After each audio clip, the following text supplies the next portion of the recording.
Bismillahirrahmanirrahim. Assalamualaikum warahmatullahi wabarakatuh.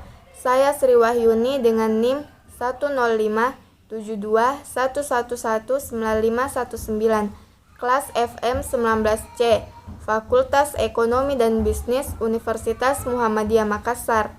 Saya membuat video ini guna untuk menyelesaikan tugas mata kuliah Teknik Analisa Laporan Keuangan, yaitu menjelaskan mengenai jenis-jenis rasio likuiditas.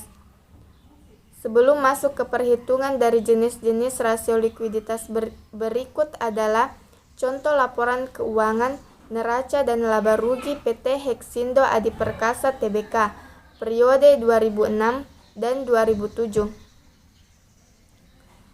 Langsung saja masuk ke jenis-jenis rasio likuiditas.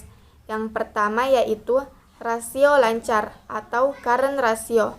Rasio ini digunakan untuk mengukur kemampuan perusahaan dalam membayar kewajiban jangka pendek atau utang yang segera jatuh tempo pada saat ditagih secara keseluruhan. Adapun rumus mencari rasio lancar yaitu aktiva lancar atau current asset dibagi dengan utang lancar atau current liabilities. Dari contoh laporan keuangan tersebut diketahui pada periode 2006 aktiva lancarnya yaitu 777.234 dibagi utang lancar yaitu sebesar 698.476. Hasilnya yaitu 1,11 kali atau sama dengan 1,1 kali.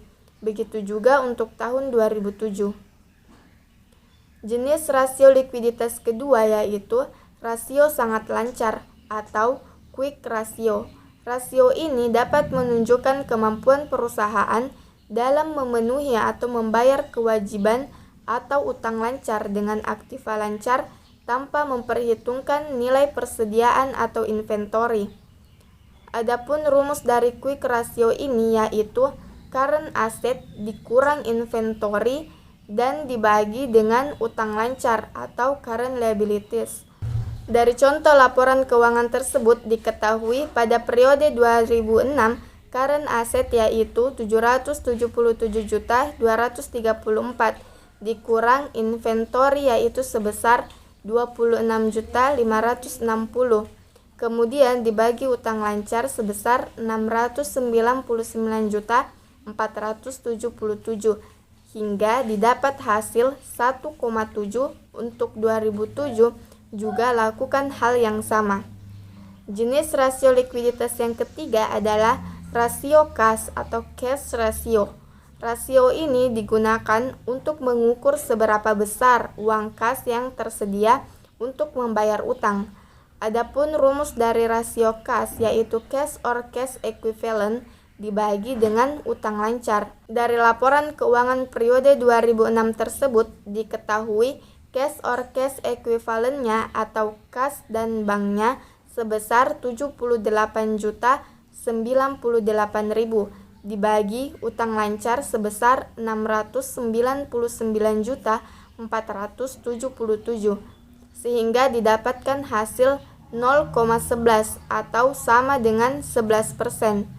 Lakukan perhitungan yang sama untuk periode 2007. Selanjutnya, jenis rasio likuiditas yang keempat adalah rasio perputaran kas atau cash turnover. Rasio ini berfungsi untuk mengukur tingkat kecukupan modal kerja perusahaan yang dibutuhkan untuk membayar tagihan dan membiayai penjualan. Adapun rumus dari rasio perputaran kas adalah penjualan bersih dibagi dengan modal kerja bersih. Dari contoh laporan keuangan periode 2006 tersebut diketahui penjualan bersih sebesar 1.395.736 dibagi modal kerja bersih sebesar 77.757 sehingga didapatkan hasil 17,94 atau sama dengan 18 kali. Kemudian lakukan hal yang sama untuk periode 2007. Jenis rasio likuiditas yang terakhir adalah inventory to net working capital, yaitu rasio yang digunakan untuk mengukur atau membandingkan antara jumlah persediaan yang ada dengan modal kerja perusahaan. Adapun rumus inventory to net working adalah inventory dibagi dengan current asset yang dikurang dengan current liabilities. Dari laporan keuangan periode 2006 tersebut diketahui inventorinya sebesar 26.560 dibagi dengan current asset yaitu 777.234 yang dikurang dengan current liabilities sebesar 699.477 sehingga didapatkan hasil 0,341 atau 34,1 setara dengan 34%. Kemudian untuk perhitungan periode 2007 lakukan hal yang sama. Dari pengukuran rasio tersebut dapat kita lihat kondisi dan posisi perusahaan seperti yang terlihat pada tabel berikut. Adapun penjelasan dari pengukuran rasio tersebut adalah yang pertama, jika standar rata-rata industri untuk rasio lancar atau current rasio adalah 2 kali, maka current rasio untuk tahun 2006 dan 2007 kurang baik karena tidak memenuhi syarat standar rata-rata industri, dan ini akan mempengaruhi pada tingkat kepercayaan berbagai pihak kepada perusahaan. Kedua, jika standar rata-rata industri untuk quick ratio adalah 1,5 kali, kondisi perusahaan tahun 2006 sudah cukup baik, tetapi pada tahun 2007 mengalami penurunan dan tidak sesuai dengan standar rata-rata industri, yaitu hanya 1,14 kali saja. Ketiga, jika standar rata-rata industri untuk rasio kas sebesar 50%, maka perusahaan dalam keadaan mengkhawatirkan, karena dari tahun 2006 dan 2007 tidak mengalami peningkatan sama sekali, yaitu hanya sebesar 11%, dan jauh dari standar rata-rata industri.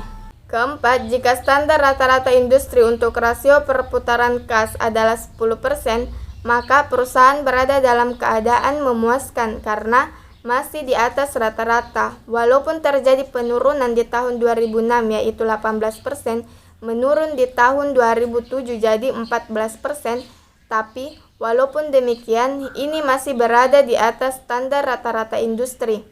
Yang terakhir, kelima, jika standar rata-rata industri untuk inventory to net working capital yaitu 12%, maka perusahaan di tahun 2006 dapat dikatakan dalam keadaan baik karena berada di atas standar rata-rata industri yaitu sebesar 34%. Namun di tahun 2007 perusahaan dalam keadaan menurun atau tidak baik karena berada di bawah standar rata-rata industri yaitu hanya sebesar 8%. Mungkin hanya ini yang bisa saya sampaikan mengenai jenis-jenis rasio likuiditas. Jika terdapat kekurangan saya mohon maaf. Sekian, wassalamualaikum warahmatullahi wabarakatuh.